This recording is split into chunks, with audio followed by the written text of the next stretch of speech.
aventuriers, bienvenue au podcast des livres jeux. Un podcast dont vous êtes le héros.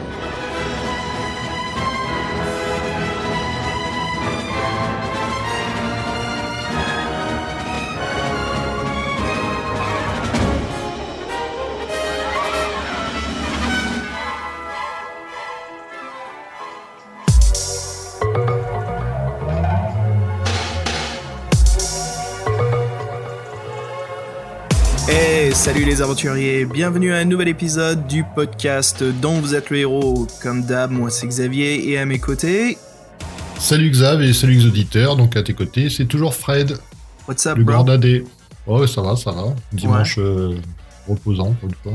Ouais, c'est sympa, hein. Ça fait du bien, là, un petit dimanche tranquillou, à profiter. Nous c'est tempête de fin du monde, qui me fait même penser à... C'était quand la tempête incroyable qu'on a eue en France?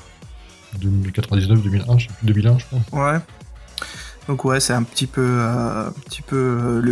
comment dire, l'anarchie, le chaos. Il y a pas mal de poteaux électriques qui sont tombés. Mais c'est tempête de givre ou c'est tempête? Tempête de vent et de pluie. Enfin, plus de vent. Il y a eu un petit peu de pluie, mais normalement il devrait neiger demain et après-demain. Mais moi je pense que ça va devenir de la pluie. Peut-être que ça commence en tant que neige, mais ça va se transformer en pluie rapidement.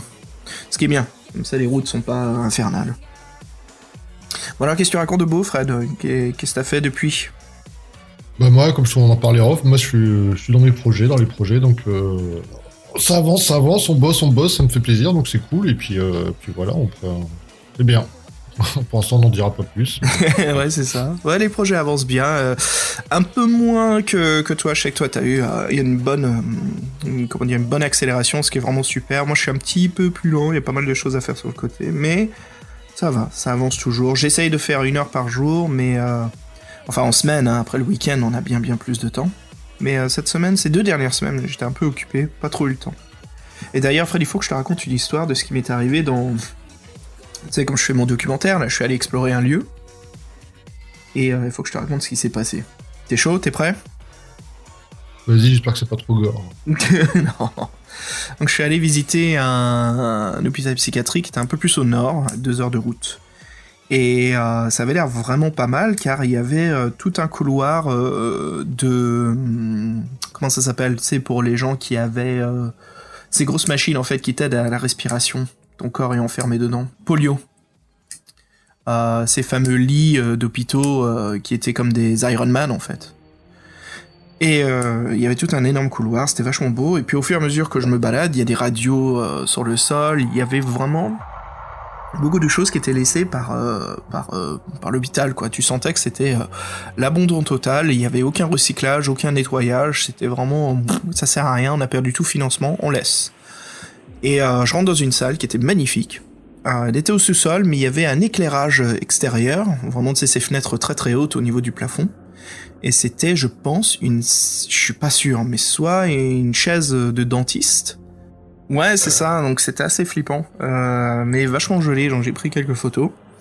Et puis voilà, je me balade un petit peu, puis je décide de me barrer, de sortir. En fait, pardon, pour les auditeurs qui savent pas, c'est vrai que je me lance dans les histoires sans vraiment savoir ce qui se passe, hein, si vous suivez pas les précédents épisodes, mais je suis en train de faire un documentaire sur les hôpitaux psychiatriques abandonnés dans la région ici. Comme la terre est assez vaste, ça sert à rien de raser et de construire par-dessus, la plupart sont juste laissés à abandon dans la forêt.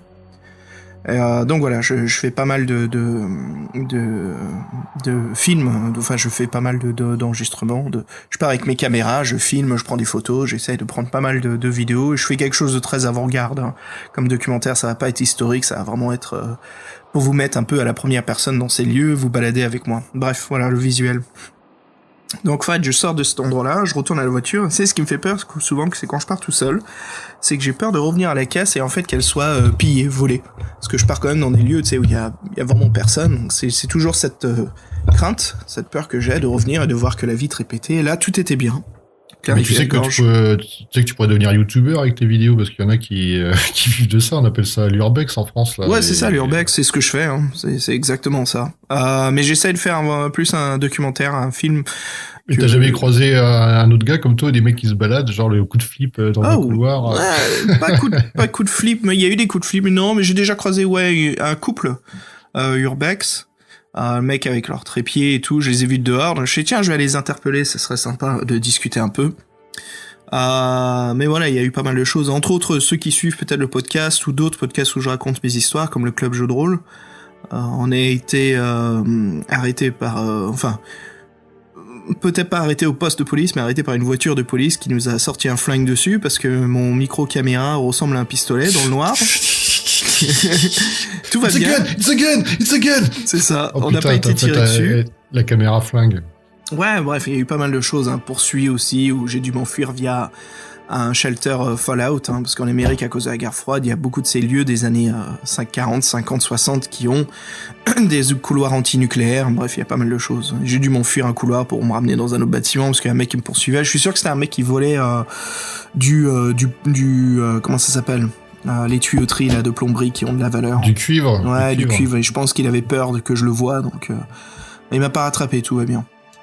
Et puis, comme je te disais dans mon histoire, donc je retourne à la voiture, je mets ma caméra dedans, et au pile poil où je ferme la porte, je t'admets que je me croyais dans Mulholland Drive, t'as un énorme clochard qui apparaît, quoi, à ma vitre. Juste quand je ferme ma clé. Et ça m'a vraiment fait flipper, quoi. Et en fait, le mec, il me tape à la vitre, et j'ai envie de rien savoir, je vois qu'il veut me parler. Et puis, je suis non, c'est bon, je suis tout seul, trop suspicieux, le mec, il a l'air d'en avoir 20 de plus que moi, et puis... rien à perdre, je m'en vais tout simplement. Je sais qu'il voulait me parler, et à mon avis, je voulais pas prendre de risque, c'est mieux d'être ni vu ni connu. De toute façon, ouvrir la conversation, souvent le mec, je sais qu'il va me dire reviens pas ici. Moi, ce que je pense que c'est que la ville a tellement pas de fric qu'elle a embauché des clochards pour contrôler le périmètre de sécurité du bâtiment. C'est un complot ou c'est... Non, je pense que c'est juste que la ville a pas d'argent et les seules personnes qui ont été embauchées, voilà, c'est 5$ la journée, un truc comme ça, au lieu d'un agent de sécurité qui coûte cher. Et parce que je suis sûr que les mecs, ils me disaient quoi, get out, ils me disaient get out à la fin quand je me barrais, ce qui veut dire barre-toi.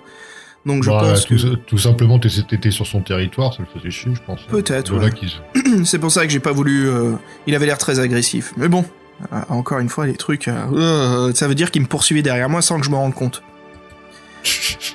Ouais, parce que j'ai la caméra, j'ai la cage, j'utilise un box en fait où je mets la caméra à l'intérieur pour la stabilisation, micro, j'ai le casque, donc tu sais, j'entends pas trop autour de moi en fait, donc c'est assez chaud.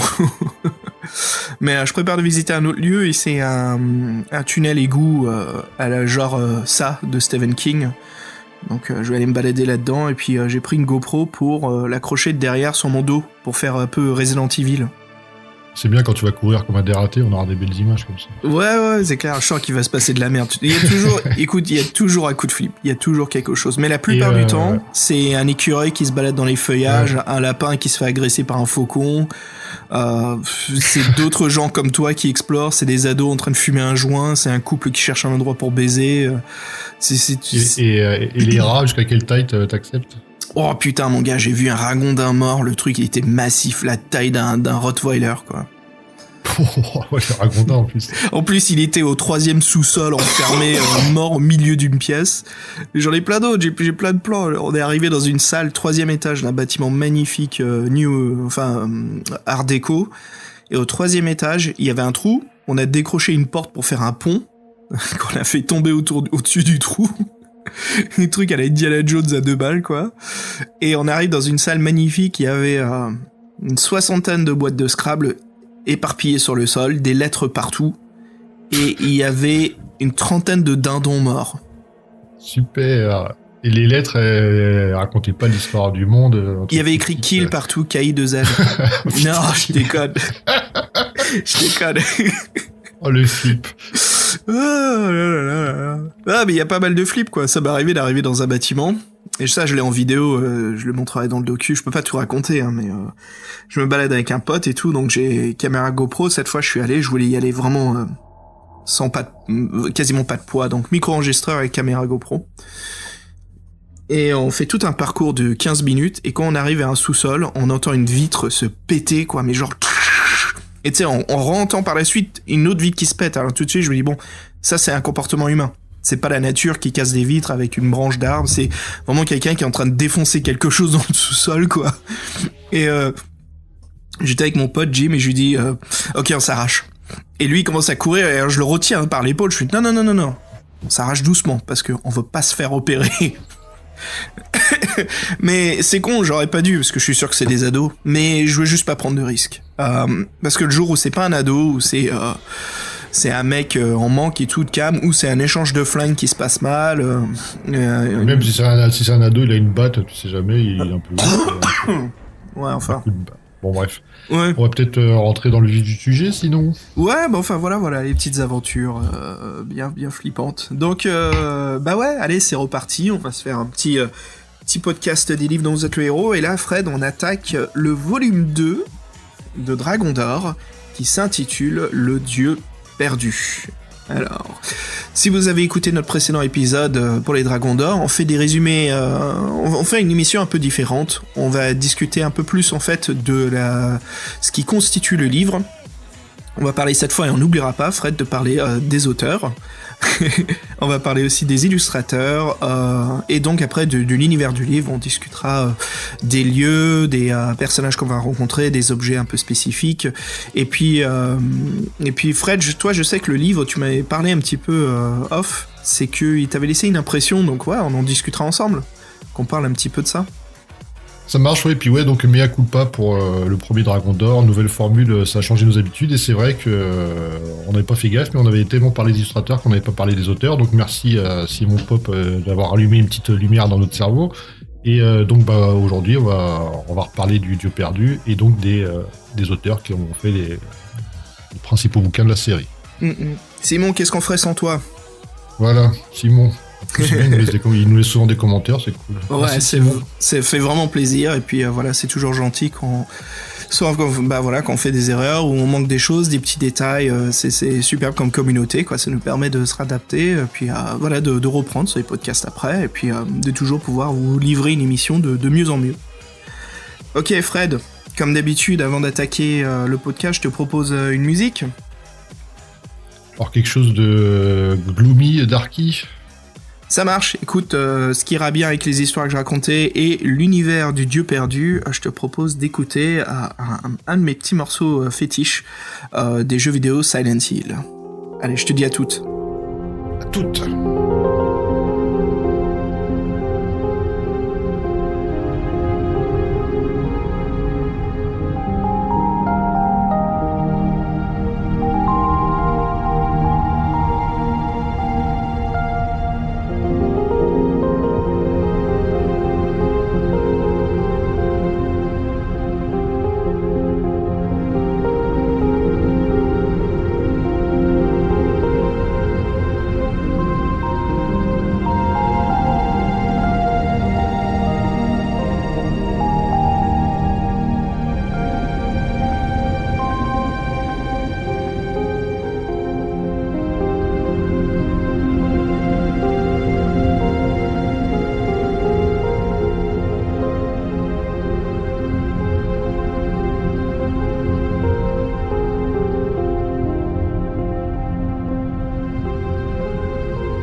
Ok Fred, nous voici de retour. Alors, comme le premier Dragon d'Or, on va aussi discuter donc des deux éditions, donc l'édition normale et la collector, publiée par Megara. Alors Fred, pour commencer un petit peu, discutons un peu de l'histoire justement de l'édition normale. Alors en France, elle fut éditée en fin d'année 85 chez Folio Junior, et puis il y aura par la suite 3 autres rééditions. La dernière datant de 2005 de chez Gallimard. Au total, dans le livre, il y a 300 paragraphes en tout. Puis en France, le titre a abandonné, et pourtant Megara s'intéressera à la série Dragon d'Or. Elle sortira donc au printemps de 2017 la version collector. Mais celle-ci restera en anglais. La version anglaise existe en fait grâce à une compagnie de crowdfunding qui fut réalisée avec succès. Crowdfunding, vous savez, comme comment ça s'appelle, Indiegogo, puis le plus connu internationalement, c'est Kickstarter, voilà. Alors l'absence en fait de la version française, c'est assez regrettable bien sûr, hein, parce qu'en France quand même on est très aficionados des livres dont vous êtes le héros. Mais voilà, bien sûr, hein, traduire tous ces paragraphes, ça représente quand même un coût pour l'éditeur. Car bien sûr, il suffit pas de traduire uniquement la centaine de paragraphes supplémentaires, mais aussi la totalité du livre-jeu. Et donc, Fred, juste pour te dire bonne nouvelle, la version française du collector sortira courant 2018. Oh, c'est cool, ouais, parce que c'est vrai que c'est dommage de privilégier une version anglaise alors que aussi un public français. C'est cool. Et puis bien sûr, si on parlait un petit peu des illustrateurs, Fred, puis on va prendre après les auteurs, mais discutons des illustrateurs, parce que bien sûr, hein, qu'est-ce qui se passe quand on a un livre dont vous êtes le héros dans les mains? Tout de suite, on a donc l'identité visuelle qui nous rentre pleine face hein, dans l'imagination. Bah oui, nous on aime bien les illustrateurs, donc là pour le tombeau perdu, on prend les mêmes et on recommence, donc c'est pour le dieu perdu, ce sont les mêmes que pour le livre du tombeau du vampire. Donc pour plus d'infos, on vous renvoie à l'ancien podcast. Bon, sinon pour parler rapidement, donc il y a toujours Bruno Ettori. Donc Bruno Ettori, il est anglais, hein.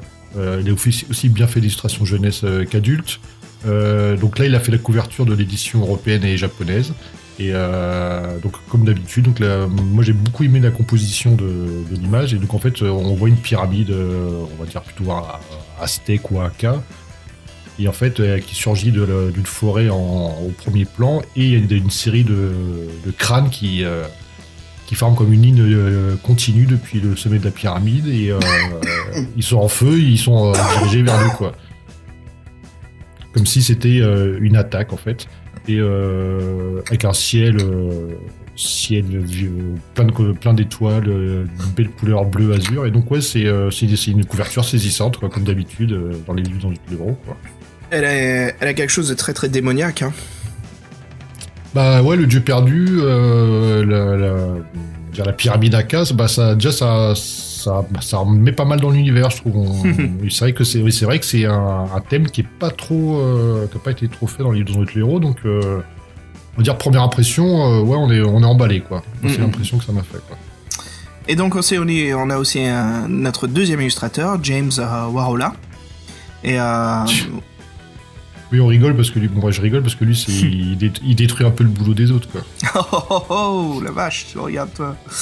Alors voilà, souvenez-vous, c'est un dessinateur américain sur le tombeau du vampire, qui nous avait offert un dessin de couverture très drôle avec un héros qui a le physique d'un enfant de 12 ans, avec un cartable d'écolier sur le dos, affrontant le vampire qui faisait plutôt rire que peur. Ce n'est peut-être pas de sa faute en fait, Fred, parce que voilà, c'est l'éditeur qui lui demande la commande.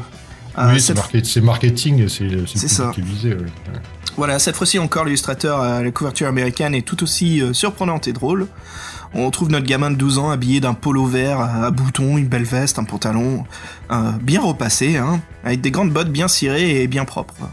Je te jure, on aurait dû rappeler à l'illustrateur que notre héros, c'est un aventurier qui porte une tenue adéquate pour la jungle. Qui est invincible aussi. C'est ça. On n'est pas là pour aller au salon de thé ou faire ses devoirs après l'école. Mais c'est ça, on dirait un peu Harry Potter sans les lunettes, quoi. Puis voilà, le bodybuilder aussi, ça fait penser aux jeux vidéo. Sur la couverture qu'on voit, en fait, c'est un ennemi très musclé, épilé, vêtu d'un simple sous-vêtement blanc. C'est assez sympa parce que voilà, Fabien il voulait partager aussi que lui, ça lui faisait penser donc à notre héros du jeu Mega Drive, en fait, Altered Beast. Tu te souviens ? Ouais, bah moi c'est un jeu qui m'a vraiment marqué. Altered Beast, ça avait vraiment un caractère design très particulier. C'était vraiment horrible comme atmosphère. Et c'est vrai que le mec il se gonflait d'un coup comme ça. Il passait par différents stades. Rise from the grave. Ouais, non, c'était vraiment bizarre ce jeu. Et moi j'aurais pas fait le rapprochement, mais c'est vrai qu'il y a un petit côté. Moi je trouve surtout si on regarde la boîte cirée, le temple Inca, les couleurs rouges, le prêtre. Moi directement ça me fait penser quand même à Indiana Jones et le temple maudit.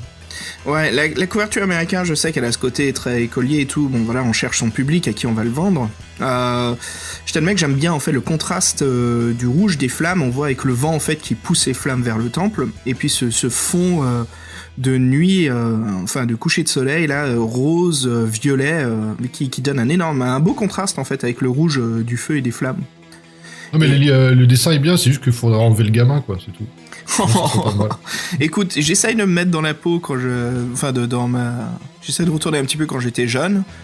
Si moi je vois une couverture comme ça et j'ai 12-13 ans, ça me donne envie de lire le livre. Hein. Ouais, mais je sais pas, moi quand j'étais jeune, j'aimais bien aussi me sentir plus grand, donc jouer un adulte, ça me déplaisait pas non plus. Je sais pas si tu me balances une insulte là, c'est juste une non, remarque. mais pourquoi il insulte? Vas-y, tu vas redescendre, toi. Non. Mais voilà, bah écoute, ouais, vraiment sympa. Et puis, bien sûr, discutons du dernier illustrateur, Fred, Léo Artas. Ou alors, c'est juste on se demande ce qu'il va faire quand même pour la 3e version de Dragon d'Or, pour la couverture américaine, on regardera ça avec intérêt. Donc ouais, sinon Léo Artas, donc c'est celui qui fait les couvertures intérieures, c'est un grand ami de Dave Morris, l'écrivain.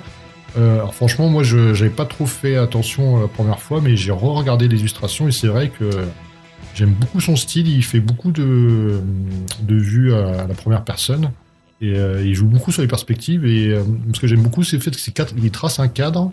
Et souvent, en fait, les personnages où l'action sort du cadre, je sais pas, ça donne un effet dynamique qui est vraiment très sympa. Ouais, ça donne un effet de 3D, en fait.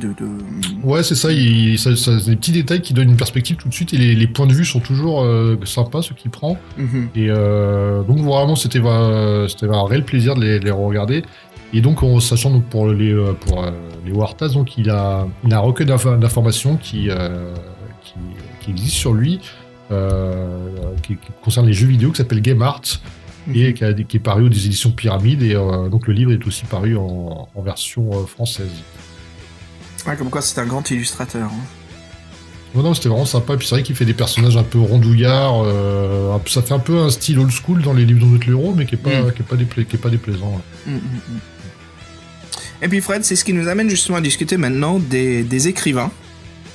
Et donc, discutons de Dave Morris. Alors, si vous êtes... Juste une petite précision, ouais. Donc, pour la version collector, donc, comme pour la version du Tombeau du Vampire, il a colorisé ses illustrations. Donc, oui, Léo Artas, ouais, il a repris et illustré, ce qui est vraiment sympa. Et en plus, dans l'application, normalement, on peut... Ouais, ça donne vraiment bien. Je veux pas dire l'application, je veux dire justement dans le livre.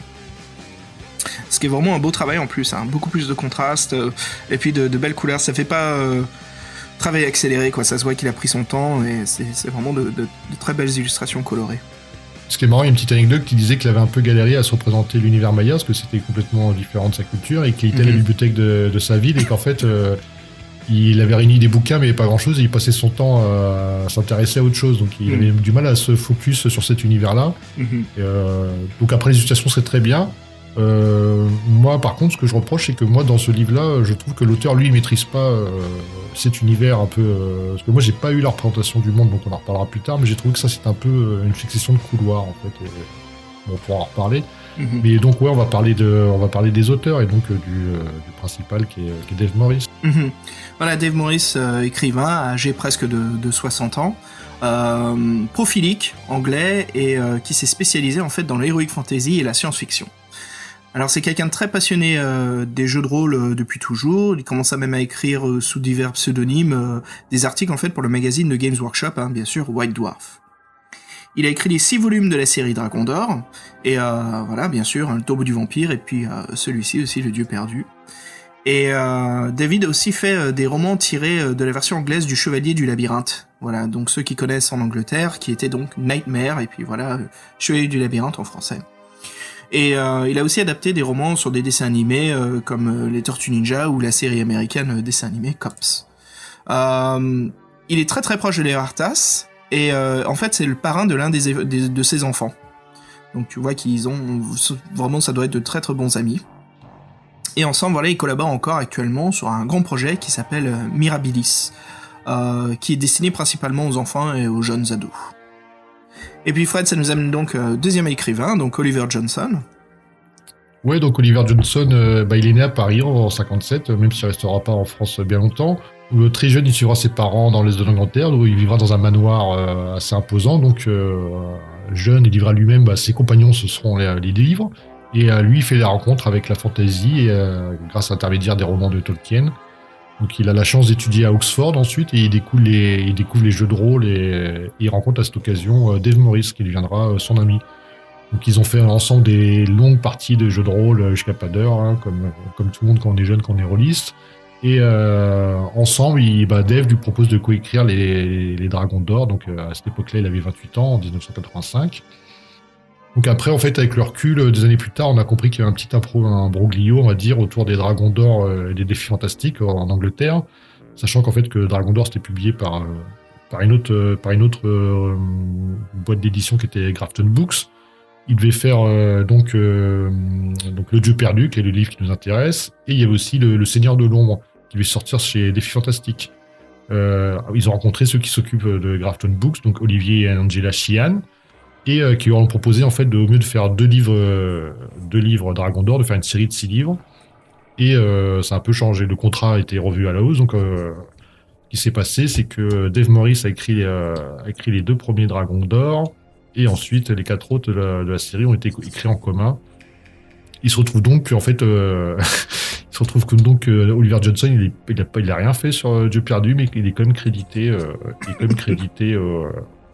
au livre, et Dave Morris dit que ça le dérange pas du tout parce que c'est un peu prévu comme ça, donc ça représente un peu qu'ils ont une amitié solide, c'est cool.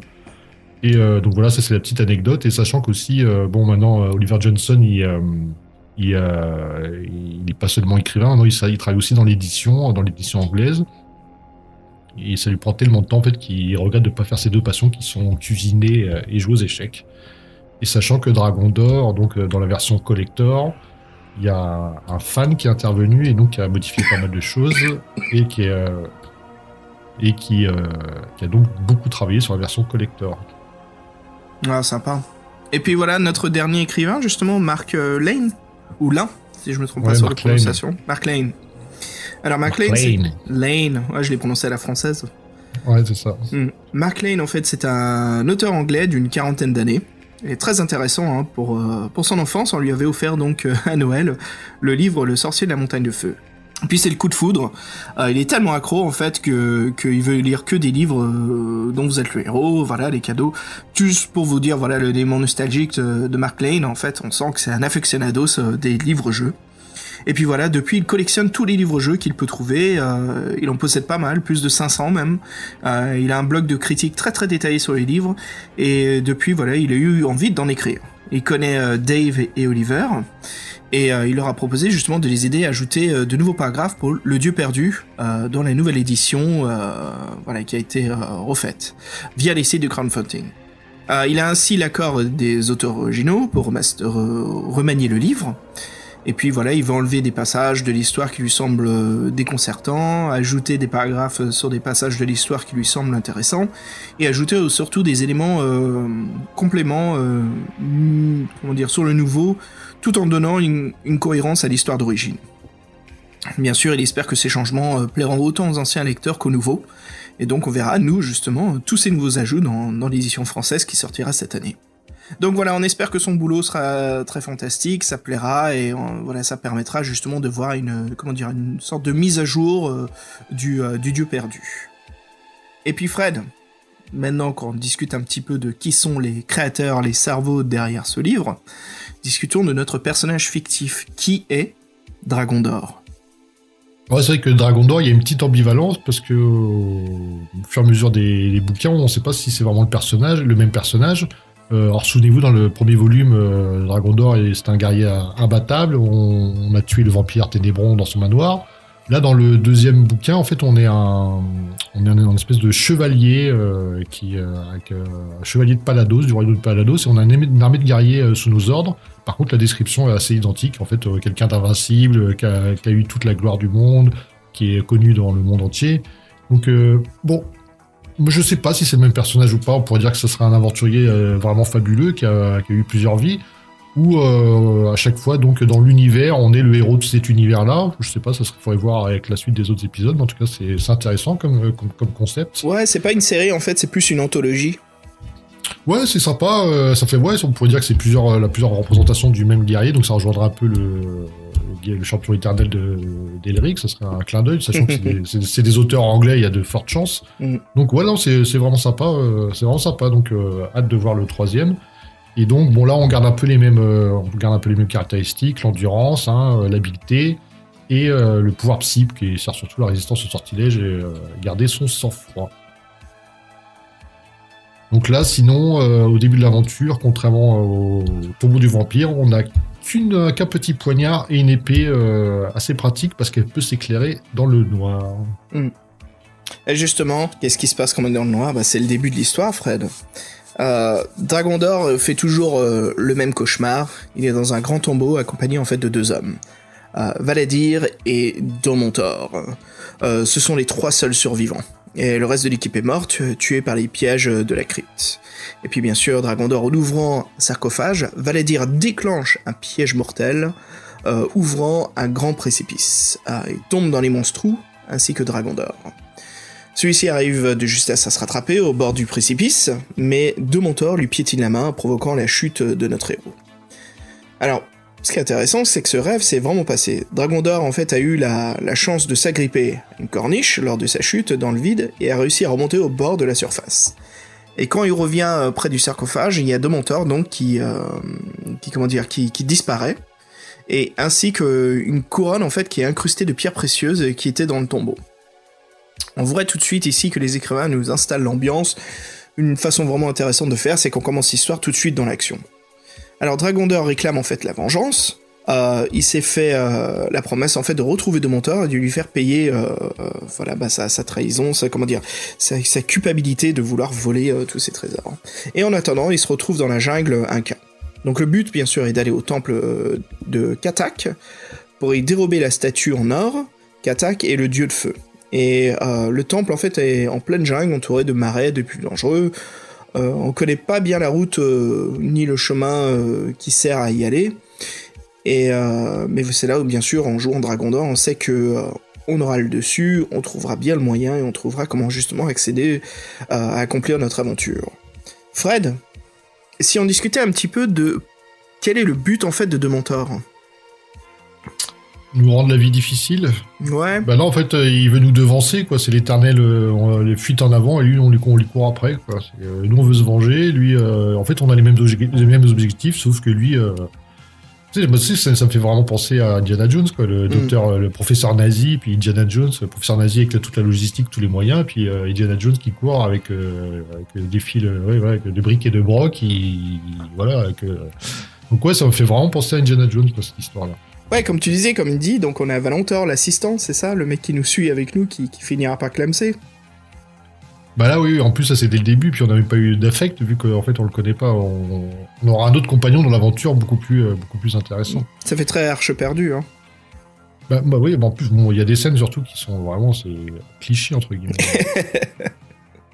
Dans la pyramide Aka. Ouais, donc sinon, dans l'aventure, donc... on va dire que grosso modo, il y a 2 lieux qui sont la jungle et le temple Inca. Donc on débute dans la jungle. Donc la jungle, forcément, donc elle grouille de moustiques, libellules. Malheureusement, c'est pas que des GD qu'on peut s'en débarrasser. Et vous y trouverez toute la faune habituelle, perroquets, serpents, singes, crocodiles, oiseaux-mouches. Et en fait, c'est là qu'on tombe sur le fameux personnage qui nous accompagnera tout au long de l'aventure, qui est Wisty, le petit singe. Je crois qu'on délivre de l'attaque d'un serpent, si je me souviens. Et en fait, il sera très utile, Wisty. Donc, ça fait vraiment penser au singe aussi d'Indiana Jones. Bref. Et en fait, quoi, aussi le singe d'Indiana Jones ? Bah oui, il y a un singe dans Indiana Jones. Ouais, le petit singe qui bouffe une date, là ? Ouais, c'est ça, le petit singe qui bouffe la date. Il bouffe la date empoisonnée. Ouais, ok. C'est ça. Je crois ça me fait penser à ça. Hein. Ouais, non, quand tu disais ça, je disais quoi ? Il a un sidekick singe avec lui ? Merde. Et aussi donc dans la jungle, il y a les terribles réducteurs de tête, une tribu indigène qui attire les voyageurs avec des petits sentiers fleuris. Donc faut se méfier des sentiers. Et bien sûr, la jungle est très dangereuse. Alors moi, pour vous dire, j'ai commencé l'aventure, j'ai suivi les sentiers dans la jungle et assez rapidement, après avoir déjoué 2-3 pièges, au 3e, je suis mort. Et la 2e fois que j'ai recommencé, je sais pas ce qui s'est passé, je suis allé en plein milieu de la jungle et en 3 chapitres, je suis arrivé dans le temple Inca, quoi. Ouais, parfait.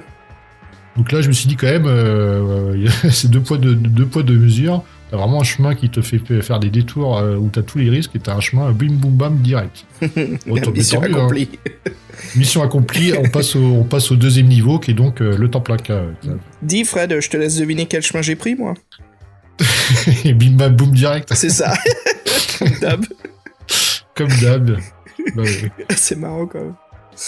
Et puis, tiens, le temple, voilà, bim bam boum, moi je me rends tout de suite au temple, voilà le lieu maudit, bizarrement gardé à l'entrée par des sentinelles bédonnantes, endormies, qui doivent pas voir beaucoup de monde passer, forcément. Hein. Voilà, on voit que c'est bien un lieu, on y faisait énormément de tortures et de sacrifices, hein, comme le montre le bas-relief sculpté à l'intérieur sur les murs. C'est le monument qui est bien sûr à la gloire du dieu Katak, et puis on sent tout de suite que c'est un lieu lugubre, bien maudit, qu'on n'a pas envie d'y rester très très longtemps. Dragondor trouve vite l'autel de sacrifice, qui est gardé par un monstre difforme et quasi invincible, avec un seul œil, dont les cris d'horreur résonnent dans toute la pyramide tellement qu'ils sont puissants. Fred, je te raconte pas les cauchemars que doit faire Dragondor le soir quand il dort. Bon, c'est un aventurier, il est au-dessus de ça. Et puis le temple fait bien sûr penser, même comment dire, sa construction, c'est pas plus que penser, mais ça fait vraiment labyrinthe en fait. Comme pour la jungle, il y a des chemins courts qui vous emmènent au but précis, mais on ratera des objets précieux. Ce qui est bien sûr une planification vraiment sympa pour les écrivains. Il faut souffrir pour obtenir les objets intéressants. Voilà. Les chemins longs, justement, sont semés d'embauches, on y trouve des objets essentiels pour la suite du parcours. Et puis au centre du temple se trouve en fait un énorme puits d'une largeur de 50 mètres. Et puis au fond, on trouve un lac rempli d'eau bouillante. Et bien sûr, bizarrement, la température de l'eau ne baisse jamais. Ce qui, moi, je trouve absolument illogique, Fred, c'est pour ça que j'ai arrêté de lire le livre à ce moment-là. T'as bien raison, logique. Et puis à la fin du parcours, voilà, il y a également un autre lac, mais celui-ci est en cuivre liquide, qui sert à aboutir justement une pyramide à l'intérieur du temple contenant la statue tant convoitée. Donc le lieu bien magique, surnaturel, qui établit bien la présence de la pyramide avec son fameux trésor. Donc il y a une pyramide dans la pyramide. Et une pyramide dans la pyramide, ce qui est absolument logique, Fred. C'est un concept. Voilà. Alors pour discuter un petit peu de ces lieux, je veux juste voilà, qu'on s'échange quelques idées, Fred. Moi je trouve que c'est vraiment, la jungle fait très très cliché, hein. Et ça fait très Indiana Jones. C'est un bon exemple qu'on évoque un peu plus tôt là. C'est les tribus qui réduisent les têtes, les mouches et moustiques. Voilà, on est là avec notre sabre en train de se frayer un chemin à travers les plantes. C'est sympa, mais comment dire, il y a une sorte de répétition de jungle, tu vois, quand on dit une jungle, tout de suite c'est ce qu'on imagine, c'est ce qu'on établit dans notre imagination. Et je t'admets que moi j'aurais voulu voir quelque chose d'un peu plus différent, plus quelque chose sortant de l'univers des écrivains, vraiment de leur créativité, que en fait ce cliché en fait de la jungle, tu vois, de l'Amérique du Sud, quoi, le truc, comment dire. En fait, c'est une succession de pièges, ou bien tu trouves un objet parce que t'as fait le bon choix, ou bien tu tombes dans un piège. Ouais, bon, c'est comme si ça te met un peu l'univers, parce que tu commences à avoir des cadavres, des trucs arcades, tout ça, des objets que tu te dis, bon, ça pourra peut-être me servir. Mais c'est vrai qu'en fin de compte, plus tu restes dans la jungle, et plus t'as de chances de mourir, et puis c'est vrai qu'après, il se passe pas... à part ces objets-là, ces rencontres et ces pièges, il se passe pas grand-chose. Vraiment, après, j'ai pas vu grand-chose, mais je suis pas attardé. Donc. Mais je veux dire plus en fait sur le côté des cordes, c'est comment dire, créativité, comment dire, construction du monde en fait où l'on vit. Bah moi c'est ça que je reproche à ce bouquin-là, c'est que j'étais dans la pyramide. Bon, on parle de la pyramide. Moi, je me disais, vous voyez, en fait, il parlait de couloirs. Et en fait, on n'arrivait pas à savoir quand on était déplacé, si on montait, si on descendait. Et donc en fait, tu te retrouves un peu, tu subis l'action et moi, j'arrivais pas à m'en présenter vraiment ce qui se passait. Et c'est vrai que dans la jungle, j'ai pas fait gaffe.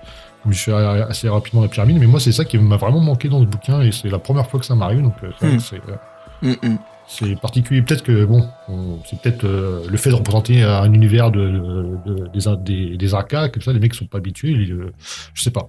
Ouais, c'est ça. Il manque un petit truc, quoi. Pour les gens qui ne connaissent pas, c'est bien, mais après, pour nous qui avons vu pas mal de films, lu des livres dessus, je t'admets qu'il y a ce côté un petit peu livre de classe en fait. Ça fait très jeunesse où je me dis pas l'écriture je veux dire, mais en fait ce que l'on voit et ce que l'on identifie dans le monde, comme si c'était la première fois qu'on en entendait parler. Et puis moi ça m'a pas forcément ennuyé, mais il y avait ce côté où j'étais pas très engagé en fait. Ça manquait cette excitation du nouveau comme on a eu dans pas mal d'autres de livres en fait.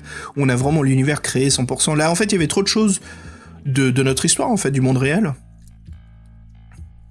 Ça faisait un petit peu trop livre de classe. J'avais l'impression de lire un livre, en fait, sur le...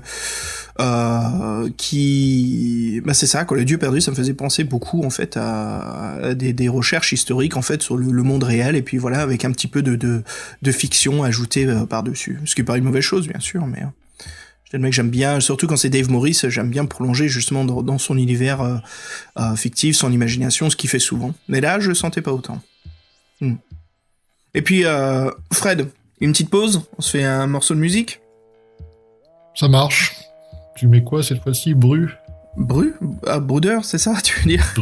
C'est pas bro, c'est bru. Alors écoute, si on se trouve dans la jungle, c'est parti pour. Moi je te propose un morceau que j'aime beaucoup, qui vient en fait, c'est un morceau remasterisé et remixé de la BO, ça tu vas rigoler, mais de Kickboxer avec Jean-Claude Van Damme.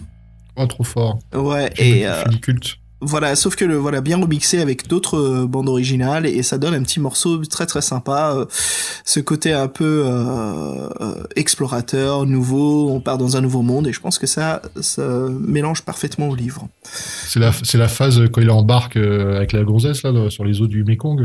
Ouais, c'est ça, exactement. Ça commence avec une flûte, tambour trimbal. Ouais, c'est le tribal, soleil couchant, la meuf elle a une chemise diaphane où on devine ses formes. Ouais, je la connais cette scène. Et puis après, bien sûr, la musique, un mélange, rock et avec des instruments plus de l'Asie, de la Thaïlande. Donc il y a un côté vraiment, vraiment sympa, une composition. Il y a une scène coupée, en fait, Van Damme il fait le pont entre deux bateaux et la meuf elle court d'une jambe à l'autre. C'est génial. Putain, pourquoi ça a été coupé, ça?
Yo Fred, on est de retour après un petit voyage avec Van Damme.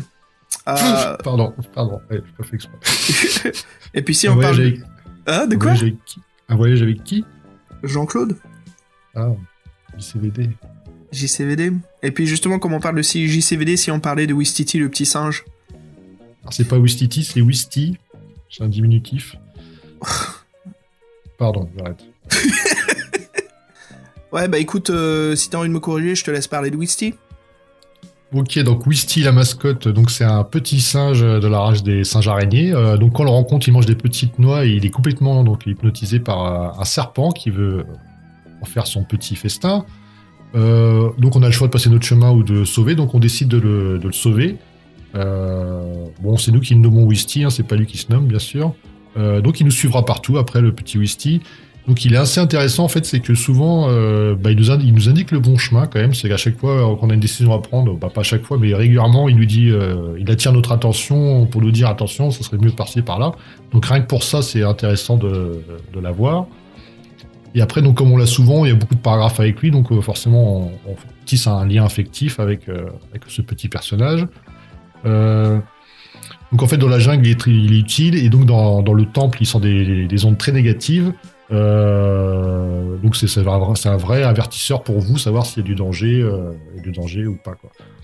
Alors après, on va dire que l'auteur a fait un peu exprès qu'on ait un peu de l'affect pour ce petit Wisty, parce qu'en fait, notre fameux ennemi, celui qu'on poursuit depuis le début de l'aventure, le fameux Domontor, en fait, il va à un moment, vers la fin de l'aventure, il va carrément... il va nous humilier en tuant notre petit Wisty devant nos yeux, et on est incapable de réagir. Et donc, bon, après ça c'est les petites notes de Fabien qui sont marrantes. Fabien se demande donc si Dave Morris aime les animaux, parce que dans le Tombeau du vampire, il fait déjà mourir les licornes qui se sacrifient. Donc Wisty se sacrifie, les licornes se sacrifient, les animaux ont plus de bonté que les hommes. C'est peut-être pas faux. Ouais. On va y voir ça. Et donc en fait aussi, donc la mort de Wisty, ça provoque la rage de la folie meurtrière de Dragon d'Or, qui là veut vraiment en découdre avec Domontor et le réduire à néant.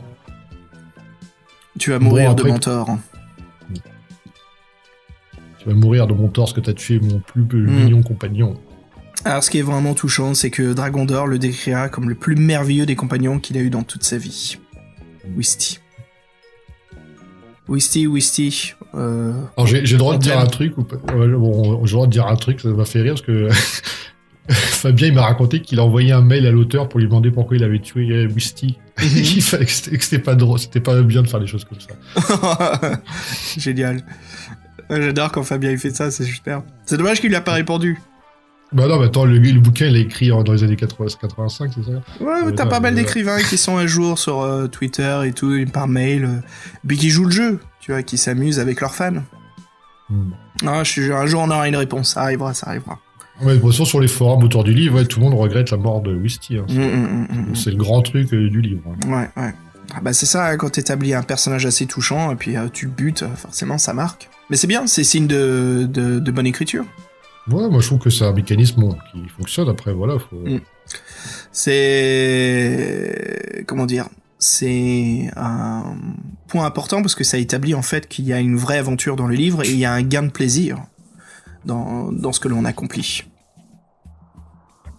Hey Fred, en parlant de ça, le sorcier indigène, hein, le chef de la tribu des réducteurs de tête.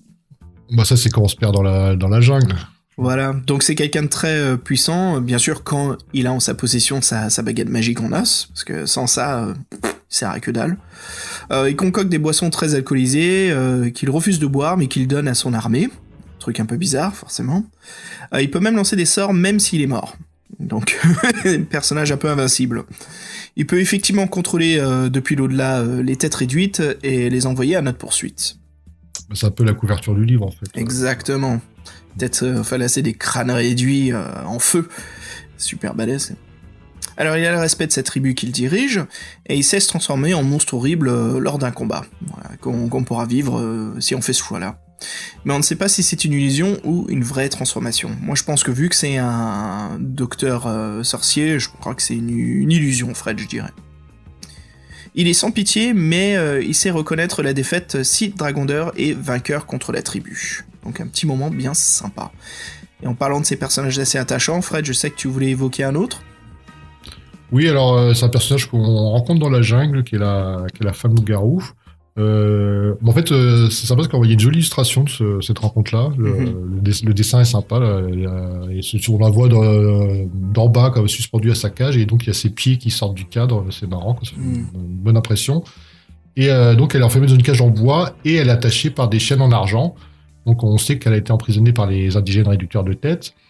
Et donc on a le choix de la délivrer ou pas, hein, comme souvent. Et bien sûr, si on la délivre, on sera récompensé par la suite, sachant que sur le coup, elle s'enfuit en s'élançant à quatre pattes. Par contre, si on se fait attaquer un peu plus tard dans l'aventure, en fait, elle appellera un jaguar à la rescousse, et on pourra même récupérer grâce à elle une fiole d'antidote. Ça, c'est les personnages sympas, mais après, Domontor, donc, comme on dit, il est entouré d'une logistique, et il y a des mecs qui l'accompagnent et qui sont assez particuliers. Ah, mes préférés, les gardiens du cauchemar. Alors, en fait, ce sont les soldats qui sont à la solde du sorcier Domontor, qui les a créés pour devenir justement son armée. Truc très classique des grands sorciers maléfiques, c'est de créer eux-mêmes leur armée. Ils sont très silencieux, ils ne font aucun bruit quand ils se déplacent, et ils sont habillés tout en noir. Ils ont vraiment ce design très très flippant. Et bien sûr, ce sont des tueurs sans pitié, comme ils sont sans émotion. Leur technique au combat, en fait, elle est assez étrange, parce que ils te chopent et puis ils t'étranglent avec un fil de soie bleue cousu sur leur corps. Et si Wisty n'avait pas senti leur présence pendant l'aventure, Dragondor serait déjà mort depuis longtemps, pas mal de fois. Alors il faut jamais leur tourner le dos, sinon c'est la mort assurée. Mais ils ne sont pas invulnérables. Donc si un gardien meurt, il finit en poussière avec une sorte d'odeur nauséabonde. Et seul le fil de soie ne part pas en cendres bizarrement. Donc on sait tout de suite, je pense qu'il y a une sorte de résurrection, Fred. Ouais, on sait pas. Oui, c'est des créatures qui sont animées par la magie, donc elles suivent pas les mêmes règles, quoi. Ouais, elles sont un peu chiantes, celles-ci. Et en parlant de magie, ça nous amène à... Domontor, le fameux sorcier fou qui nous fait des misères, donc c'est l'ennemi juré de Dragondor dans cette aventure. En plus d'être très cruel, il est très cupide. Lui, ce qui l'intéresse, c'est les trésors de la pyramide. Donc, sachant qu'il magie la magie noire et les maléfices, on va dire que ce sont ses plus grands atouts. Donc, au niveau physique, il a quelques particularités. Donc, déjà, il a le teint jaunâtre. Donc, un personnage déjà qui n'inspire pas la confiance. Et ouais, ça fait un peu penser au personnage de Sin City, là, le pervers, le fils, là, qui est complètement trafiqué, là, qui est tout jaune, là, qui est dégueulasse. Domontor, il a un peu le même teint. Et en plus, il a une étoile tatouée sur la gauche de mémoire. Donc en plus, c'est vraiment l'archétype du sorcier. Il a des longs cheveux gris. Donc, sachant en fait que lui, nous, Domontor, veut absolument le tuer. Lui, par contre, on est juste un petit problème dans sa quête de pouvoir. Donc, c'est à peine s'il nous accorde plus d'attention qu'on mérite. Il nous envoie plutôt ses sbires. Donc, et sachant aussi qu'en plus de ses pouvoirs, il détient une bague, qui est la bague de la mort rouge, tout un programme, et qui est très puissante et qu'on se méfie comme de la peste. Et ce qui est intéressant avec Domontor, en fait, c'est que comme c'est l'ennemi final, mais on le rencontre en plusieurs fois, en fait. Et il y a une espèce de graduation dans notre combat qui est assez intéressante, et donc qui se termine forcément dans la scène finale et la pyramide liquide à côté de la statue, quoi. Et après des personnages secondaires très intéressants, on a donc Attila Fatum, Fred, l'ancien guerrier d'une puissance incroyable, qui a fait plus de 2 mètres de hauteur avec un énorme sabre dans chaque main. Et, on dirait un chevalier du chaos, quoi. Ah oui, complètement. Justement, avec son armure qui est super solide, avec les grosses épaulettes. Alors, son histoire, en fait, c'est que c'est quelqu'un qui s'était suicidé en jetant en haut d'une tour quand il fut vaincu lors d'une attaque contre le royaume de Palados. Et il a été ramené à la vie par Domontor, qui le transforma en zombie pour qu'il obéisse à sa volonté. Il est certes très soumis, mais en fait, ses talents de guerrier, son instinct aussi d'aventurier, sont intacts. Donc après les propos du sorcier fou, On voit que c'est un antagoniste très très très balèze. Mais en fait, la rage de Dragondor est décuplée suite à la mort de son ami Wisty. Et donc, en aucun cas, notre héros ne ressent la peur face à cet ennemi surpuissant. Donc, ce qui est bien, c'est ce qui fait que Attila Fatum perd toute son intimidation à cause de la mort de notre petit ami. C'est vrai. Alors, en plus, avec le dessin de sa représentation est bien, parce qu'il y a une espèce de contre-plongée qui le rend encore plus impressionnant. Mais c'est pas l'ennemi le plus impressionnant, parce que l'ennemi le plus impressionnant, c'est le mal gauche. Alors, on souhaite pour vous que vous ne rencontriez pas le mal gauche dans votre aventure. Hein. C'est-à-dire que le problème avec le mal gauche, c'est que bon, on n'a peut-être pas parlé du système de combat, mais le système de combat de Dragondor, il est un peu particulier. C'est qu'en fait, vous jetez les dés de 6 et c'est scripté en fonction du résultat ce qui se passe. Donc, la plupart du temps, vous perdez un point de vie, voilà. Et donc, dans un certain combat, vous avez plus de désavantages. Et par exemple, lui, il faut perdre plus ou moins de points de vie. Et donc, à cause du mal gauche, on perd des points de vie à tous les tours. De toute façon, quoi qu'il se passe. Donc, c'est une créature qui est surpuissante et qui va le dire, il ressemble au Balrog. Non, dans Seigneur des Anneaux, c'est quoi? Oui, c'est ça, c'est le Balrog. Le Balrog. Moi, il me fait penser à la mascotte du groupe de métal Disturbed. Oula, c'est Péchus que je connais pas. Ouais, donc ça. C'était quoi cet échange pourri là? C'est quoi ça? On va le couper. Oui, donc il apparaît, on dirait vraiment un Balrog, parce qu'il apparaît dans un ouragan de feu avec un fouet, il emplit toute la pièce, une crinière de feu, les yeux en charbon ardent, et donc on est Gandalf face à lui, sauf que nous on n'est pas Gandalf, on est Dragondor, et donc on galère bien pour s'en débarrasser. Voilà. Et puis Fred, des ennemis un peu moins solides, les zombies Inca dansants. Ils sont marrants.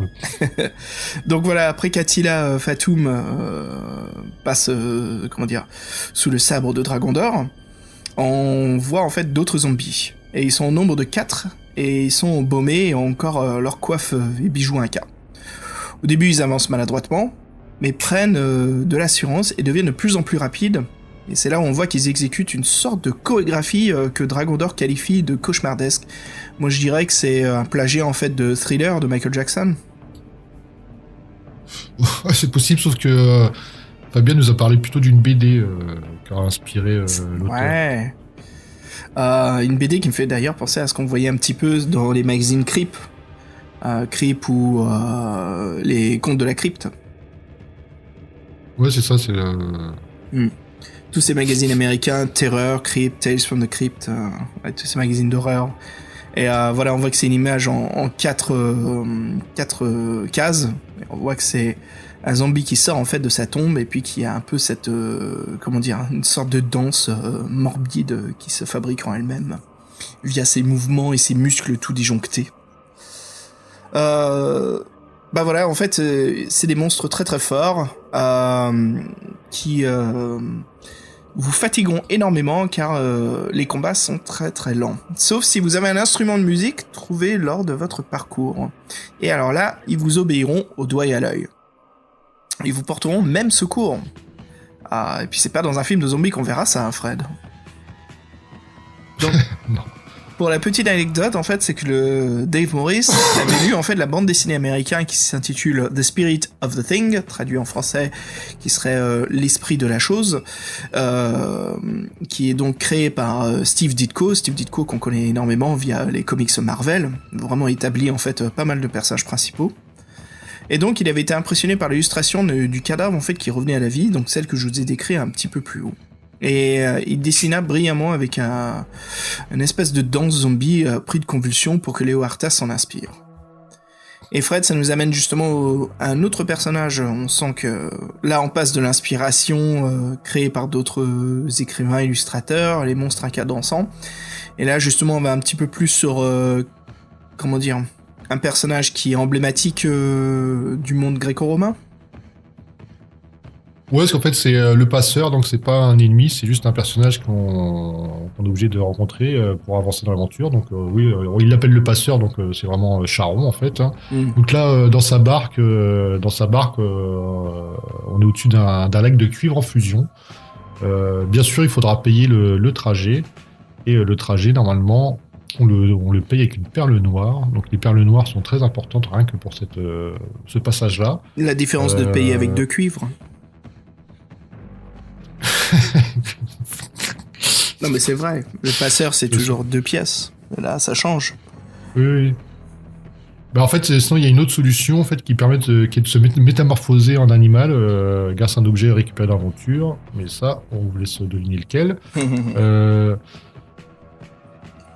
Donc là, pour la petite anecdote, là l'illustration c'est vraiment le cliché, donc le squelette recouvert de sa cape miteuse qui vole aux 4 vents. Par contre, ouais, donc la barque elle est incrustée de multiples diamants et en fait elle se déplace lentement par Charon qui est de tension, quoi. Et donc c'est lui qui nous emmène juste avant le combat final. Et puis un ennemi assez intéressant, Fred, le double maléfique. Tu te souviens ? Alors moi c'est mon ennemi préféré de l'aventure. J'ai vraiment trouvé sympathique cette scène. Et en fait moi c'est le principe du doppelganger. Je trouve toujours ça intéressant comme ennemi parce que du coup c'est son double, donc il est aussi fort et aussi faible que nous, donc c'est intéressant. Ouais. C'est un combat épique souvent. Bah ouais, quand on arrive justement devant le sorcier, de Montor, on voit qu'il a installé pas mal de pièges sur notre parcours. On a pas mal de rencontres avec des redoutables ennemis qu'on doit combattre. Mais là, qu'est-ce qui se passe ? Bah, au lieu de tomber encore sur quelque chose de maléfique, c'est plutôt un objet, c'est voilà un miroir magique. Et de là, on voit qu'il sort du miroir, en fait, notre doppelganger, un double maléfique, voilà, malveillant, bien sûr sans âme. Un sorte de frère jumeau à Dragon d'Or, mais du monde du chaos. Et pendant que notre héros se bat contre son sosie, on voit que le sorcier fou reprend en fait sa lecture des écritures qu'il était en train de faire justement pour éveiller le mal, et qui se désintéresse totalement du combat, comme quoi il sait déjà qu'on est à notre perte. Et donc, toutes ces prières qu'il est en train de faire, c'est pour éveiller justement le dieu Katak. Ouais, donc Katak, en fait, c'est le dieu du feu, donc le dieu perdu. Et donc, on le rencontre dans la scène finale. Donc, Dom Montor a ouvert le passage en décryptant les signes, et donc nous, on a perdu du temps avec le doppelganger, le double. Et donc, quand on arrive, en fait, tous les hommes de Dom Montor qui restaient ont été tués par une énorme statue de jade, à 6 bras, qui a tué tout le monde. Même Dom Montor, il est bien blessé. Et donc, là, c'est le combat contre Dom Montor, le combat final. Bon, si, donc, c'est un combat difficile, hein, parce qu'il il a sa bague qui pose énormément de problèmes. Donc, dès qu'on se fait toucher une fois, on la sent passer. Et ce qui se passe, donc, si on remporte le combat, donc, là, c'est un peu scripté, entre guillemets. Le bouquin nous dit que, et puis, la vengeance assouvie, tous les périples rencontrés durant l'aventure, on n'a plus du tout envie de piller le temple. En plus, la statue, en fait, elle fait 2 tonnes, donc à transporter, c'est un peu galère. Et en fait, vous exprimez à voix haute, et comme Katak, c'est un dieu qui est oublié, mais c'est quand même un dieu, donc il garde une partie de ses pouvoirs. Donc il sent qu'en fait, on n'est pas là pour piller ses trésors, et donc il ne nous sent pas comme une menace, au contraire de Dom Montor. Et grâce à lui, en fait, on rejoint directement le bateau avec lequel on était arrivé près des paysages de la jungle et du temple. Et en fait, on surprend tous nos membres d'équipage, et il nous... en plus, je crois qu'on arrive avec une partie des trésors du dieu. Donc en fait, c'est ça, on se matérialise sur le bateau avec un trésor autour de nous et on se la pète, quoi. Donc, on augmente encore la légende, quoi. On est là, on n'est pas légendaire, on est... Uber, on est Uber, ouais, c'est ça, on est niveau 80. On est Uber, ouais, donc là on est le champion de ce monde-là, et donc il faudra voir si on est le champion du 3e monde. On verra ça la prochaine fois. Et justement, Fred, si on parlait, pour finir, la discussion sur tous les éléments du livre, les choses que l'on rencontre, si on parlait un petit peu des objets précieux, les choses sympas que l'on peut trouver, qu'est-ce qui te vient en tête, toi, comme premier objet ? Bah, j'en ai parlé juste avant. Moi, ce qui est bien en tête, moi, c'est la perle noire. Donc, la perle noire, je sais pas s'il y a plusieurs façons de la trouver, mais moi, je l'avais trouvée en fouillant des squelettes de Inca avec des masques effrayants.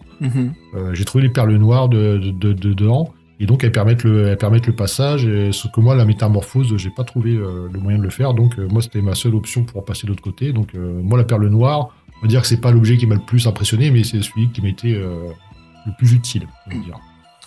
Moi, ça serait la plume du phénix, celle qui est dans le temple et comment dire, c'est une chose assez rare et pour éviter en fait qu'il ressuscite une fois qu'on abat la bête, en fait, il faut vite mettre les cendres dans une urne mortuaire et ramasser la plume trouvée sur le sol, qui finalement va beaucoup nous aider dans l'aventure, car elle est lumineuse et nous servira en fait à atterrir doucement quand on doit descendre au fond du puits. Tu te souviens de cette phase? Toi, tu l'avais la plume du phénix? Non, moi, le phénix, je suis pas tombé dessus.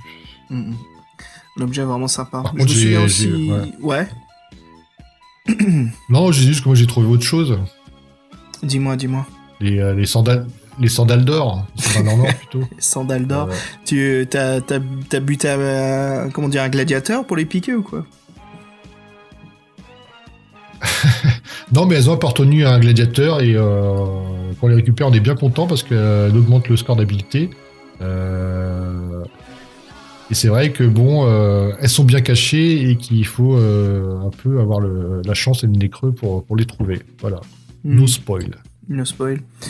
Un dernier, moi, qui me fait penser, c'est le coquillage. C'est avec un combat qui est assez balèze contre un golem. Il y a Dragondor qui trouve une coquille vide d'une conque, en fait, une espèce de mollusque, et il y a un symbole d'éclair qui est gravé sur le coquillage. En fait, on apprend en fait qu'il appartenait au dieu du tonnerre, et en soufflant dedans, on émet un son en fait qui peut faire partir les fumées malveillantes des spectres, et voilà, qui ne rêvent en fait que de mort. Donc c'est une façon très sympa de se débarrasser d'eux. Alors moi, il y a un objet que j'ai trouvé qui s'appelle la cape à plume, là, où on la trouve assez rapidement au début du temple Inca, si on pousse certains passages qui ont l'air obstrués, tout ça, des grilles. Il y a une grande description de la salle, il y a une espèce de totem, d'ailleurs, le dessin, c'est la couverture de la version anglaise, si je me trompe. Mais alors, bon, c'est une cape à plume. Alors par contre, j'ai pas eu l'occasion d'utiliser, donc... ce qui n'a pas été le cas de Fabien, lui qui nous dit que donc c'est une cape à plumes, on dirait qu'elle est faite avec des plumes de pan, on dirait qu'elle est vraiment resplendissante et de 1000 couleurs. Fashion. Ça provient d'un oiseau, c'est précisé. Ouais, c'est fashion, ça provient d'un oiseau. Et en fait, il y a un moment, c'est dans la pyramide, comme vous avez compris, une espèce de pyramide inversée. En fait, pour arriver à cette pyramide inversée, il faut déjà tomber à l'intérieur de la pyramide. Et donc pendant la chute, il y a différents objets qui peuvent nous aider. Et en fait, la cape magique va permettre de faire parachute et nous empêcher de tomber dans l'eau bouillante qui se retrouve au fond du trou. Et une autre pour moi, c'était... Est-ce que t'as trouvé l'anneau de guérison? Nine. Je l'ai pas eu. Bah en fait, quand notre héros emprisonne l'esprit du feu, on peut trouver une bague brûlante très intrigante qui est au sol. Et on la trempe dans l'eau et on découvre en fait que c'est un bijou exceptionnel. C'est un anneau de guérison. Et cette bague en fait est indispensable en fait pour Dragondor. Fred, on se rend compte rapidement qu'elle servira qu'une seule fois, mais au cours de l'aventure, elle est très très pratique. C'est qu'elle rétablit au maximum les points d'endurance. Et quand on est au bout de l'aventure, on en a bien besoin. Je t'admets que ça fait plaisir de retrouver. Mais il faut pas s'en servir pendant l'aventure comme le conseille le livre, car il faut vraiment attendre la fin pour profiter, car c'est là où on se rencontre pas mal de monstres et qu'on a besoin d'un petit coup de boost pour se préparer au combat final, et ce qui nous attend. Bah, moi, je l'ai pas trouvé celui-ci, mais j'ai trouvé un autre anneau qui m'a bien servi, qui est l'anneau d'intangibilité, un peu compliqué à dire, même des fois il se trompe en traduction, qui après il l'appelle l'anneau de dématérialisation. Et en fait, il y a une scène, moi, bon, pour parler d'Indiana Jones, c'est une scène qui m'a marqué, parce que tu sais, t'as la grosse boule de roche qui tombe sur toi, le piège à la con, là. Où t'as dans un couloir, la roche elle fait la taille du couloir, en gros tu vas mourir écrasé parce que tu cavales. Et moi j'avais cet anneau là et donc je m'en suis servi à ce moment-là. Et ça, il peut servir à plusieurs moments dans l'aventure. Il permet même de faire passe-muraille à un moment ou éviter des combats, je crois. Et donc c'est un truc qui a différentes utilisations et ça c'était sympa de trouver ça. Donc ça faut fouiller les tombes ou les renforcements pour trouver les objets, en sachant des fois qu'il y a des pièges qui peuvent s'y trouver. Donc voilà, c'est un choix, quoi. Prendre une prise de risque ou pas, et des fois ça vous sert, et des fois ça vous sert pas. C'est un peu le résumé de la jungle et de la temple, c'est ça, quoi. Des fois vous tombez bien, vous récupérez quelque chose, des fois vous tombez mal, et vous perdez une main, quoi. Ah voilà. Bah Fred, ça nous amène vers une conclusion. Dis-moi, quelles sont tes impressions du livre ? Impression, bon, on en a évoqué ça rapidement. Déjà, c'est du mal à rentrer dans l'univers du dieu perdu, la jungle un peu cliché, le temple, succession de couloirs. Puis quand des descriptions de salles, je sais pas, c'était pas clair, j'arrivais pas à me représenter ce que je voyais vraiment.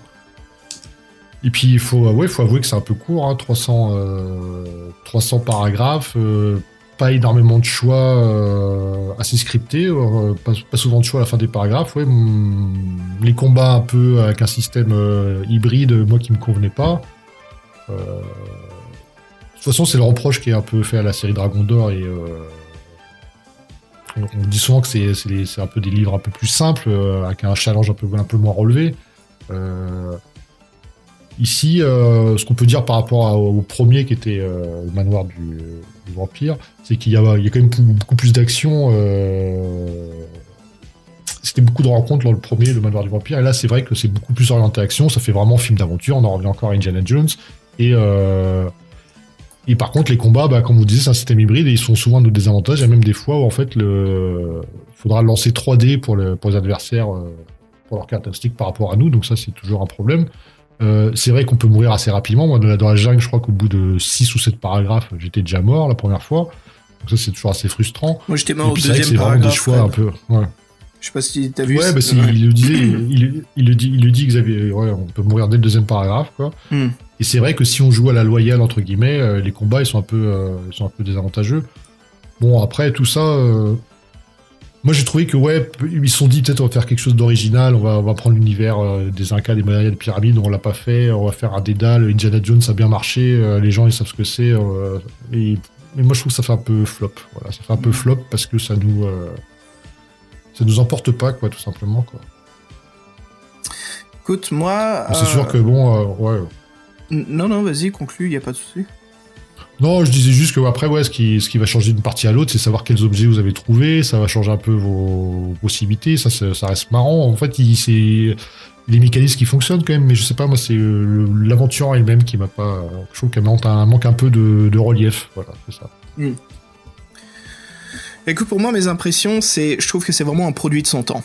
C'est un produit des milieux des années 80, où il y a cette sorte de parodie-résurrection des films d'aventure. Il y a quelque chose qui est différent, qu'on n'a pas l'habitude de voir du tout dans les livres-jeux, mais autour d'un scénario, plus simpliste, malgré qu'il a des détails très intéressants. Le classique héros, Dragon d'Or, déjà que ça fait anthologie, comme on disait, on retrouve pas son héros que l'on jouait dans le Tombeau du Vampire, mais une sorte de réadaptation du héros. Un antagoniste classique qui ramène, qui a qu'un seul but, c'est de faire une résurrection du grand démon, conquérir le monde du bien et de faire régner le mal. On manque un petit peu de profondeur là-dessus. Ce qui est bien de cette histoire, en fait, c'est que ça livre sur les résultats, il y a quand même une super aventure qui se passe à travers. En fait, pour moi, c'est le décor qui je trouve un petit peu ennuyeux, mais qui livre une aventure très sympa. Donc c'est un peu comme un packaging qui a pas l'air très intéressant, mais quand on s'y colle, après on ouvre la boîte, on voit ce qu'il y a à l'intérieur, il y a vraiment quelque chose de sympa. Mais voilà, moi c'est... Alors, je l'avais pas dit au début du podcast, mais en fait, j'avais jamais lu ce deuxième livre en fait de la série Dragon d'Or quand j'étais plus jeune ou même avant. C'est la première fois que je le lis. Et je pense que ça joue beaucoup aussi là-dessus, car on lit pas mal, plus on vieillit aussi, le plus on voit de produits, d'histoires, on écoute d'histoires, et pour moi c'est une répétition de pas mal de choses que j'ai vues, et ce qui me manque en fait un potentiel. Et je sais que si j'aurais lu ça plus jeune, ça m'aurait bien sûr attrapé beaucoup plus, surpris et fait plaisir, car ça aurait été quelque chose que je découvre de nouveau. C'est des trames scénaristiques que j'ai pas l'habitude de voir encore, donc pour moi c'est rafraîchissant, c'est nouveau, mais là c'est quelque chose que j'ai déjà vu plusieurs fois, donc d'où le fait que ça m'ennuie un petit peu. Mais J'aime beaucoup l'histoire de Wisty, l'ami, l'animal de compagnie, voilà, qui a un destin bien triste, qui traite, en fait, c'est une dynamique pour traiter, en fait, pour vous bouger, vous, Dragon d'Or, pour créer du drame, qui vous donne, en fait, une motivation, voilà, contre votre antagoniste, au lieu de vous dire, ah, ok, c'est le but du livre, d'accord, je le fais, parce que c'est pour ça qu'on lit un livre-jeu, on a un but, on sait ce que c'est, on va l'accomplir. Mais quand on vous accroche personnellement, on vous crée des personnages secondaires auxquels vous vous attachez, et vous faites l'aventure, et ces personnages-là souffrent ou meurent, bah il y a un attachement qui se crée. Et ça, je trouve ça super. C'est quelque chose que j'ai retrouvé dans Ian Livingstone, dans La Sorcière des Neiges. On avait rencontré donc, c'était un elfe et un nain. Voilà, bien sûr, certains ont un destin tragique. Mais c'est des compagnons de route. Et là, c'était très sympa. Je trouve que Dave Morris travaille beaucoup plus ses compagnons de route dans ce livre, malgré qu'il y a ce côté, forcé en fait pour la narration. Ce qui est normal. C'est pas, on n'est pas dans un jeu de rôle, hein, où on a un MJ qui vous propose plein mal d'alternatives. Mais c'est vrai qu'on sent en fait le destin du singe qui c'est inévitable. Et moi, j'aime bien quand il y a des scènes comme ça qu'on nous propose en fait. Différentes façons quand on lit les livres dont vous êtes le héros, les livres-jeux.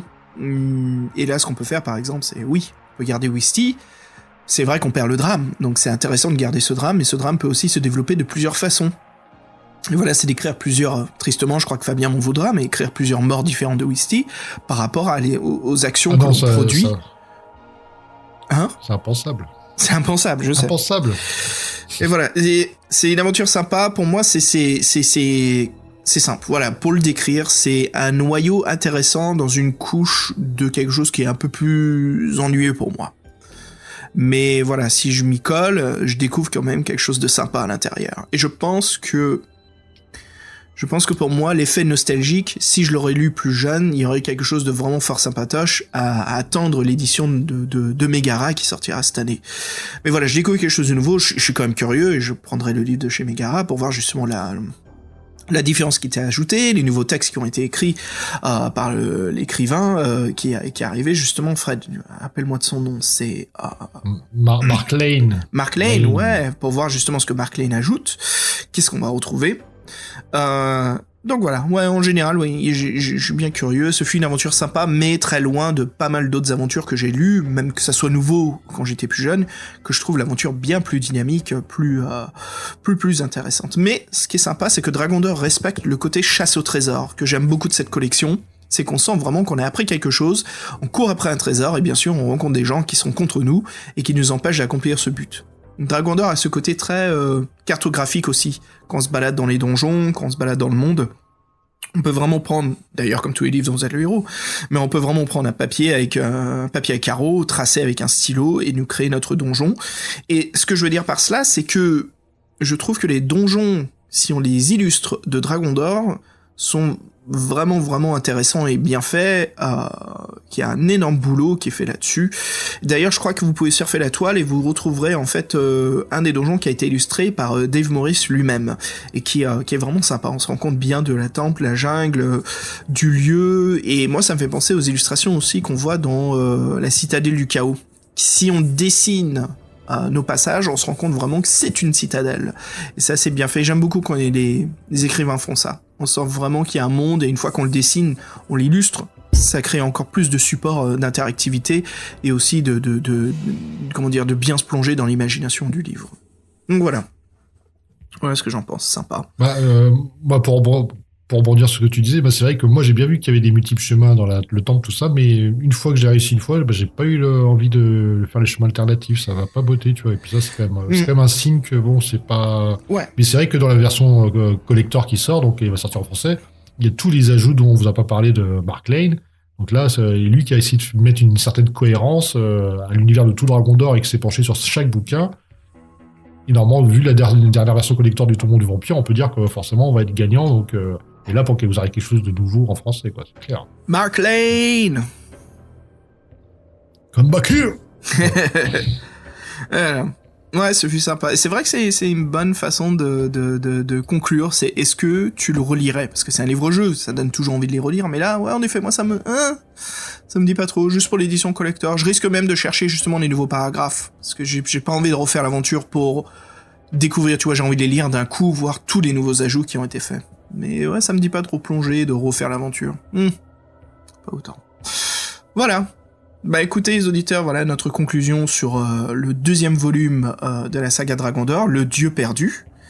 Voilà, avec Fred, pour nous, ça fut un vrai plaisir de lire, de vous décrire un petit peu la constitution de ce livre, hein, comment dire, son squelette, hein, sa colonne vertébrale. Et puis, bah Fred, sur ce, je te propose qu'on se quitte sur musique, ou est-ce que j'ai oublié quelque chose? Ta recommandation de la semaine, ça serait quoi? De la semaine? On est en semaine maintenant. Enfin, ta recommandation je suis toujours depuis le dernier podcast. Mon petit coup de cœur. Ouais, bah ça n'a pas changé. Bah, je suis pas dans ma période BD. Là, je me suis fait offrir quelques BD que j'avais demandé pour mon anniv là. Et alors, pour faire le tri, ce qui est vraiment intéressant, on pourrait parler de Richard Corben, celui qui a gagné le dernier prix là à Angoulême. Yeah. Et tu dois connaître. Je me demande même si ça peut être travaillé sur The Thing là qu'on parlait tout à l'heure là, avec Ditko à un moment. Et donc là, il a fait des histoires sur Edgar Allan Poe, pas mal de nouvelles d'Edgar Allan Poe qui sont illustrées. C'est vraiment sympa. Et si on veut faire un peu geek, j'ai demandé top 10 aussi. Je sais pas si tu connais là les scénarios d'Alan Moore là. Avec, c'est une ville qui a que des super-héros. En fait, il y a des policiers dans la ville, comme dans toutes les villes. Et en fait, les policiers sont eux-mêmes des super-héros. Donc c'est un peu le bordel. Donc ça, je me suis pas encore mis, mais scénaristiquement, ça a l'air d'être très intéressant. Donc voilà, des petits trucs, j'ai de quoi faire, c'est cool. Sympa, ouais, Richard Corben, excellent, quoi. En plus, c'est quelqu'un qui dessine chez DC, chez Marvel, indépendant. Bien sûr, qui fait partie de l'univers... Indépendant maintenant, ouais, qui fait partie de Heavy Metal, toute l'anthologie. Ouais, avec Den. Ouais, vraiment, vraiment sympa. Écoute, moi, mon coup de cœur, c'est... Ah oui, Den, ça a l'air énorme. Ouais. Den l'aventurier, ouais. Puis excellente BD avec ce côté... Moi, j'ai vu...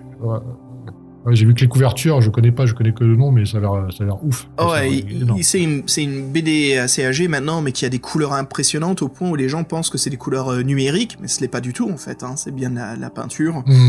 Excellente BD, quoi, avec bien sûr cet homme qui parcourt le monde de Den, qui se nomme Den, et qui vit une aventure fantastique, et puis bien sûr l'adaptation animation dans le film Heavy Metal, hein, le film d'animation. Mon coup de cœur, Fred, moi c'est plus console. Je suis en train de jouer à un excellent RPG qui s'appelle Persona 5. Donc c'est un RPG JRPG, comme on dit, un Japanese RPG. Je connaissais pas du tout la saga Persona, je connaissais que de nom. Je sais qu'elle avait bonne réputation, mais voilà, en fait c'est un jeu où on joue un adolescent qui se rend compte en fait qu'il a un pouvoir fantastique, c'est de rentrer dans le cœur des gens pour changer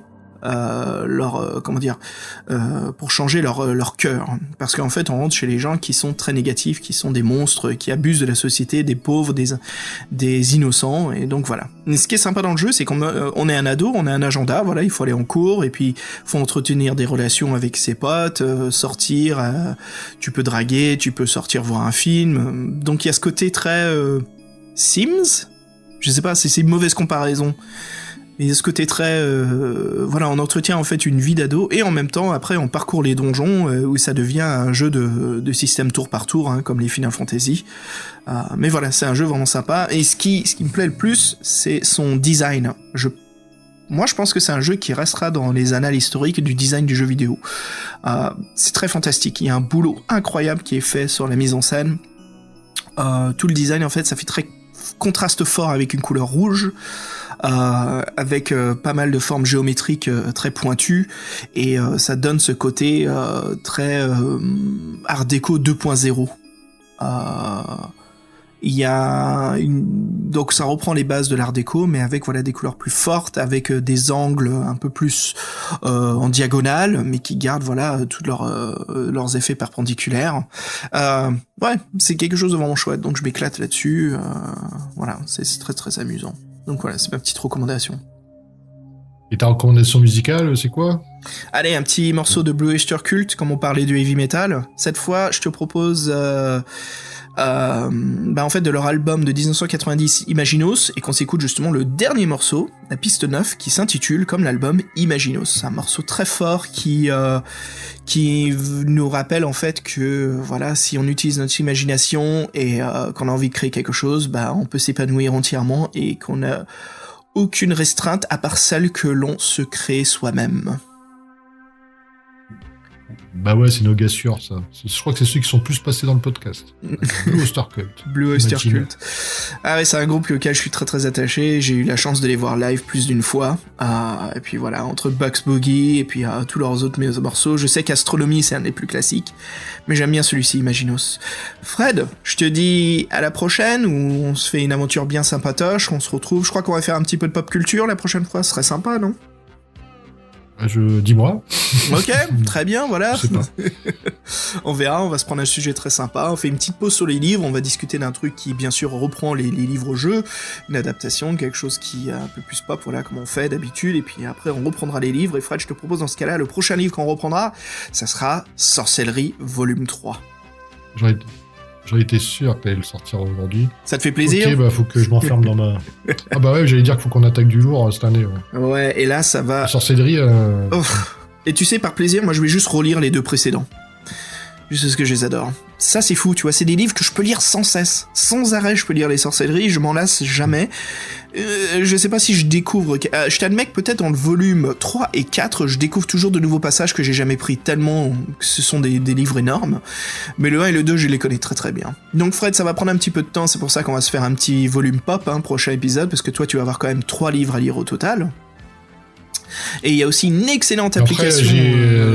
Ouais, j'allais juste te dire, il y a une excellente application numérique qui rend le jeu quasiment comme un jeu vidéo. Magnifiques illustrations, une carte et tout pour se balader où on est. Donc il y a un beau boulot là-dessus de Inkle, voilà, qui a produit ces adaptations. Donc comme tu veux, moi je te propose de les lire en papier, on peut aussi les jouer en application. Et voilà, ça donnera vraiment, une mise en scène, une univers étendu. On aura pas mal de choses à dire là-dessus. Bah surtout que j'ai spoilé, parce que j'ai écouté les précédents podcasts sur les deux autres bouquins, donc je sais ce que je dois faire et je ne dois pas faire. Ah, tu vas bien t'éclater alors. Bah voilà tout le monde, on vous laisse sur Imaginos, et puis à la prochaine.